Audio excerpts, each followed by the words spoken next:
एक जंगल में बंटी पानी पूरी का ठेला लगाता था। उसकी पानी पूरी खाने के लिए पक्षियों की भीड़ लगी रहती थी। एक दिन उसकी पत्नी टुनटुनी उससे कहती है, अजी सुनते हो, जंगल में 1 महीने से मेला लगा हुआ है, लेकिन तुम एक भी दिन मुझे लेकर मेले में नहीं गए। किसी दिन मुझे लेकर मेले में चलो ना। टुनटुनी, तू तो जानती है मुझे समय नहीं मिलता, तू अकेले ही मेले चली जाना। नहीं जी, जब तक आप मुझे मेले में लेकर नहीं चलेंगे मैं नहीं जाऊंगी। मुझे तो आपके साथ ही मेला घूमने जाना है। आपको जब देखो बस पानी पूरी ही बनाते रहते हैं। ऐसा लगता है बस आपको पानी पूरी से ही प्यार है, मुझसे तो प्यार है ही नहीं। एक दिन पानी पूरी का ठेला नहीं लगाओगे तो परिंदे भूखे नहीं मर जाएंगे। अच्छा भाग्यवान, बस अब गुस्सा मत हो, चल मैं तुझे मेला घुमा कर लाता हूँ। बंटी और टुनटुनी मेले में जाते हैं। वो दोनों देखते हैं कि मेले में बहुत सारी दुकान लगी हुई है। अजी सुनते हो, इस मेले में तो चाट पकौड़ी भी बिक रही है। तुमने क्यों नहीं अपनी पानी पूरी का ठेला लगाया? टुनटुनी, मैं भी अपना पानी पूरी का ठेला लगाना चाहता था, लेकिन इस मेले में दुकान लगाने का किराया बहुत ज्यादा है, जिसे दे पाना मेरी बस की बात नहीं। चलो छोड़ो, तुम अपना मन छोटा मत करो, मेले में से जो तुम्हें लेना है ले लो। टुनटुनी मेला घूमने लगती है। तभी बंटी की नजर एक पानी पूरी के ठेले पर पड़ती है। अरे, इस पानी पूरी के ठेले पर तो बहुत भीड़ लगी हुई है और पानी पूरी का रेट भी ज्यादा है, फिर भी पक्षी बिना संकोच किए खा रहे हैं। मैं अभी जाकर पता लगाता हूँ कि इसने अपने पानी पूरी का दाम इतना ज्यादा क्यों रखा है। बंटी उस पानी पूरी के ठेले पर जाकर उस पानी पूरी वाले से पूछता है, अरे भाई, तुमने अपनी पानी पूरी का दाम इतना महंगा क्यों रखा है? ऐसा क्या है तुम्हारी पानी पूरी में? ये ऐसी वैसी पानी पूरी नहीं है, बॉम्बे का मशहूर पानी पूरी है। इसका पानी आरओ के पानी से तैयार किया जाता है और ये देखो, यहाँ बहुत सारे फ्लेवर की पानी पूरी हैं।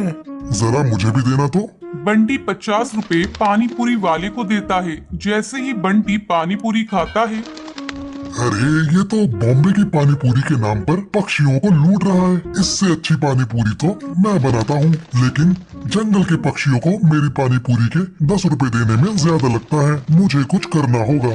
अगले दिन बंटी अपनी पानी पूरी का दाम 40 रुपए कर देता है। उसके ठेले पर एक कौ भी पानी पूरी खाने को आती है। भैया, कल तक तो तुम्हारे पानी पूरी के दाम 10 रुपए था, लेकिन आज तुमने 40 रुपए रेट रखे हैं। ऐसा है बहन जी, कल तक मेरी पानी पूरी का फ्लेवर एक ही होता था, लेकिन आज ढेर सारे फ्लेवर्स हैं। बताइए आपको कौन सा फ्लेवर दूं? तुम अपना फ्लेवर अपने पास रखो, मुझे तुम्हारी पानी पूरी नहीं खानी। तुम बहुत लालची हो गए हो। धीरे धीरे बंटी के पानी पूरी के ठेले पर पक्षी आना बंद कर देते हैं। तभी एक दिन टुनटुनी उससे कहती है, देखा तुमने, पानी पूरी का दाम बढ़ा दिया और पक्षियों ने तुम्हारे ठेले पर आना बंद कर दिया। तुम ऐसा करो, कल से अपने पुराने रेट पर ही तुम पानी पूरी बेचना। तुम सही कह रही हो टुनटुनी। अगले दिन बंटी कबूतर अपना लालच छोड़कर अपने पुराने रेट पर ही पक्षियों को पानी पूरी बेचने लगता है। धीरे धीरे उसके ठेले पर पक्षियों की भीड़ लगने लगती है। ये सब देखकर बंटी बहुत खुश होता है और आगे लालच कभी नहीं करता। हमें कभी भी लालच नहीं करना चाहिए। जो भी इंसान लालच करता है वो अपनी लाइफ में कभी भी खुश नहीं रह सकता। हमें अपनी मेहनत या किस्मत का जितना भी मिल गया उससे अपना काम निकालना चाहिए, लेकिन अगर हम थोड़ा ज्यादा के चक्कर में लालच करेंगे तो हमारे पास अभी जितना है उससे भी हाथ धोना पड़ सकता है। इसलिए कहते हैं, ज्यादा लालच अच्छा नहीं होता। चंदनवन जंगल में टुनटुनी चिड़िया अपनी बूढ़ी बीमार माँ टोनी चिड़िया के साथ रहती थी। वो टोकरियाँ बनाकर उन्हें जंगल में बेचकर अपने घर का गुजारा करती थी।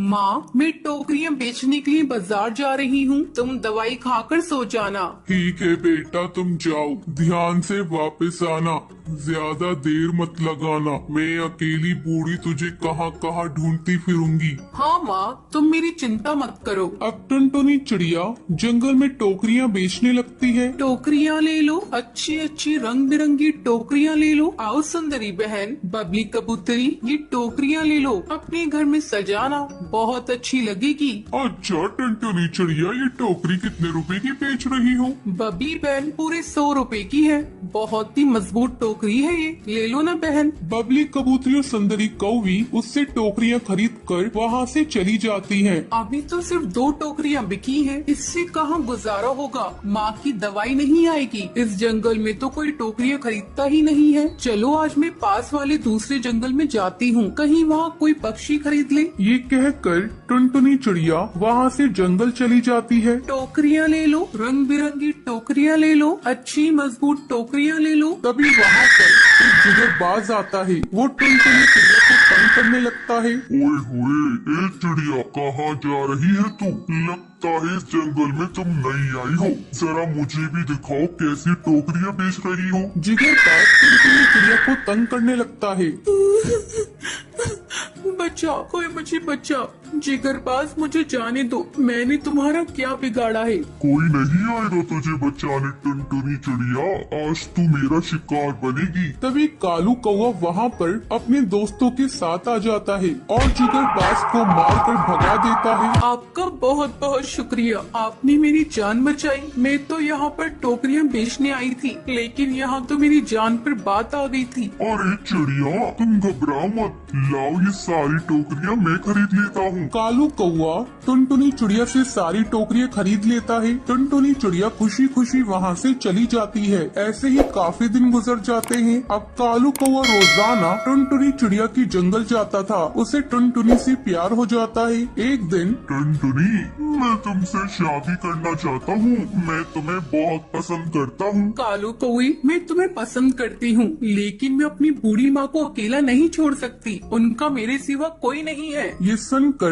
कालू कौवा टुनटुनी से कहता है, अरे टुनटुनी, बस इतनी सी बात है, मैं तुम्हारी माँ का भी ख्याल रखूंगा। वो शादी के बाद हमारे साथ रहेंगी। ये सुनकर टुनटुनी बहुत खुश हो जाती है। और कुछ दिनों बाद कालू कौवे और सुंदरवन जंगल में टुनटुनी अपनी माँ टोनी के साथ रहती थी। टुनटुनी की माँ बहुत दयालु थी। एक दिन टुनटुनी अपनी सहेली रानी चिड़िया को अपने घर लेकर आती है। टुनटुनी, ये बच्ची कौन है? तो किसे घर लेकर आई है? माँ, ये मेरी सहेली रानी चिड़िया है। कल ही इसकी माँ का देहांत हो गया। इसके तो पापा भी नहीं है। क्या इसे मैं अपने साथ रख लूं? तुम इसे भी प्यार करोगी ना माँ? टुनटुनी, ये भी पूछने वाली बात है। मैं तुम दोनों को एक जैसा प्यार दूंगी। और रानी चिड़िया, मेरे पास आ, डर मत, मैं भी तुम्हारी माँ जैसी हूँ। तुम मुझे ही अपनी माँ समझो। मेरी माँ क्यों मुझे छोड़ के चली गई? मुझे भी अपने साथ ले जाती। नहीं रानी चिड़िया, ऐसी बात नहीं करते। चल, मैं तुझे खाने को रोटी देती हूँ। टुनटुनी, तू भी चल बेटा, तू भी रानी के साथ बैठकर खा ले।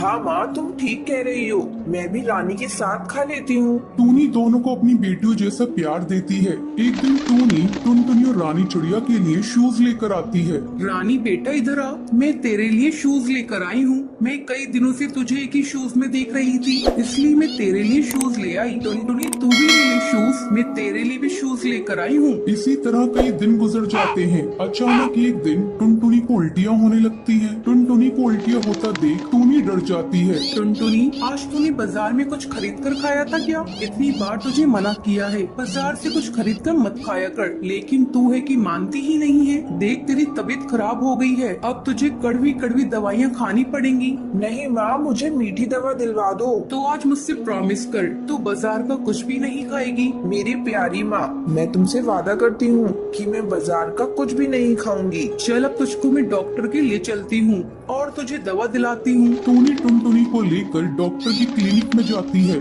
डॉक्टर, देखिए ना, मेरी बेटी को सुबह से उल्टियाँ हो रही है। बहन जी, मैं अभी चेक करके बताती हूँ। डॉक्टर टुनटुनी का चेकअप करती है और चेकअप करने के बाद डॉक्टर टूनी को बताती है, बहन जी, आपकी बेटी की किडनी खराब है, आपको जल्द से जल्द इनका ऑपरेशन कराना होगा, तभी आपकी बेटी की जान बचाई जा सकती है। डॉक्टर, आप मेरी किडनी ले लीजिए और मेरी बेटी की जान बचा लीजिए। टूनी जी, आप घबराइए मत, मैं कुछ दवाइयाँ लिख देती हूँ जिससे आपकी बेटी को कुछ दिनों तक इससे आराम मिलेगा। आगे देखेंगे क्या करना है। टूनी दवाई लेकर टुनटुनी को घर लेकर आती है। बेटा, तू आराम कर, मैं कुछ खाने के लिए लाती हूँ तेरे लिए, फिर तुझे दवाइयाँ दूंगी। माँ, मुझे क्या हुआ है? मैं मर जाऊंगी क्या?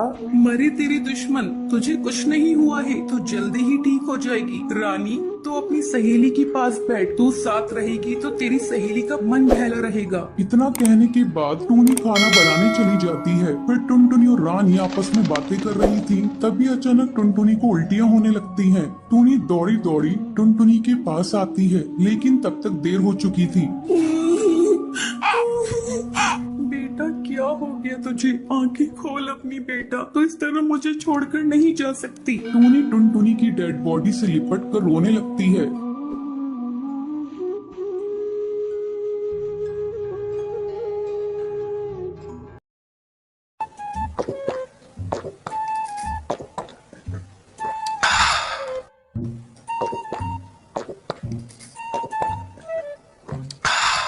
सुंदरवन जंगल में टूनी चिड़िया अपनी बेटी टुनटुनी के साथ रहा करती थी। टूनी चिड़िया गन्ने की खेती किया करती थी। वो बहुत ही मेहनती थी। कड़ी मेहनत करके वो गन्ने उगाती, पर उसे गन्ने की अच्छी कीमत नहीं मिल पाती थी। गन्ने बेचकर उसे जो पैसे मिलते, उससे वो अपना गुजारा करती थी। एक दिन जब टूनी चिड़िया अपने खेत पर जा रही थी, तब उसकी बेटी टुनटुनी उससे कहती है, माँ, आज मैं आपके साथ खेत पर चलूंगी। अरे बिटिया, तू खेत पर जाकर क्या करेगी? मैं तो खेत में काम करूंगी और तू बैठी बैठी अकेली बोर हो जाएगी। नहीं माँ, आज तो मैं आपके साथ चलूंगी खेत पर। चलकर मैं भी आपके साथ काम कर लूंगी। तो ठीक है, चल मेरे साथ। टुनटुनी अपनी माँ के साथ खेत पर चली जाती है। खेत में गन्ने की फसल लहरा रही थी। टुनटुनी अपने गन्ने के खेत पर आकर बहुत खुश थी। वो अपनी माँ से पूछती है, माँ, आप इतने सारे गन्नों का क्या करोगी? तब टूनी उसे बताती है, बेटा, इन गन्नों को बेचकर ही तो अपना घर चलता है। जब टुनटुनी अपनी माँ से गन्ने के बारे में पूछ रही थी, तभी दो पक्षी वहाँ आते हैं। वो टूनी चिड़िया से पूछते हैं, क्यों बहन, क्या तुम अपना गन्ना बेचोगी? हाँ भैया, ये गन्ना बेचने के लिए ही तो लगाया है। कहिए कितना दे दूं? 20 रुपए किलो के भाव से दूंगी। मेरे गन्ने जैसा रसीला गन्ना आपको कहीं नहीं मिलेगा। अरे टुनी बहन, हम लोगों को 50 किलो गन्ना लेना है, लेकिन तुम्हारा भाव तो बहुत ज्यादा है। हम लोग 15 रुपए किलो के भाव से लेंगे। अगर तुम्हें इस भाव में अपना गन्ना बेचना है तो ठीक है, वरना हम लोग कहीं और से ले लेंगे। इतना कहकर वो पक्षी वहाँ से जाने लगते हैं। तब टूनी चिड़िया उन्हें रोकते हुए कहती है, ठीक है भैया, तुम गन्ना इसी भाव में ले लो। फिर टूनी चिड़िया 50 किलो गन्ने उन पक्षियों को दे देती है। पक्षी गन्ने लेकर वहाँ से चले जाते हैं। माँ, तुम इतनी मेहनत करती हो, फिर भी गन्ने का उचित मूल्य नहीं मिल पाता। क्यों ना हम लोग अपने गन्ने को शहर ले जाकर बेचें? शहर में तो कई पक्षी गन्ने का जूस बनाकर महंगे दामों में बेचते हैं। वहाँ हम लोगों को अच्छे पैसे मिल जाएंगे।